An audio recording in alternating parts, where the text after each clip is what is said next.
So there were no surprises at the ECB's July meeting. They kept interest rates unchanged at 2%. And that was very much what we were expecting, as well as market consensus going into the meeting.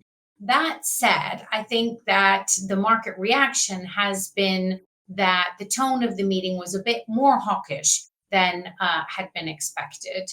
And there were really two reasons for that. One, with regards to President Lagarde's comments on the euro exchange rate, and secondly, around tariff uncertainty.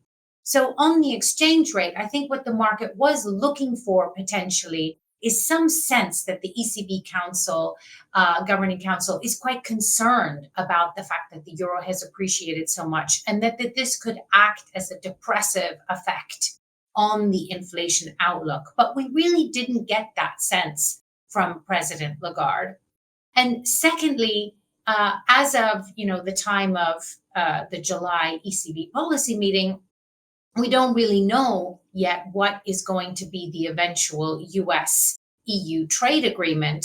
But all indications suggest that tariffs are probably going to be that little bit higher than what consensus had been expecting of, say, around 10%, but maybe it's looking like more like 15%.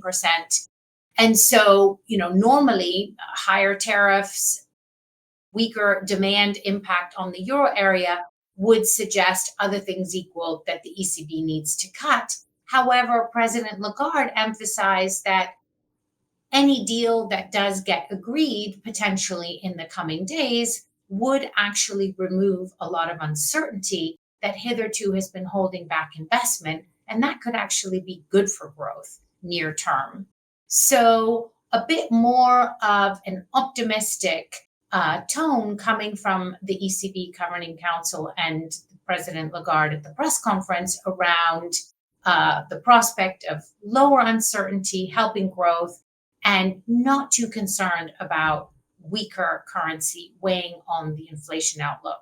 So both of those things, bit more hawkish than market had been expecting. And so we are seeing market pricing converging towards our call, which we've had really for some time now, which is that having cut rates to 2%, we expect the ECB to stay at 2% for the remainder of this year, and then cut one more time in the first half of 2026. And we are not changing our call following the July meeting. Happy summer.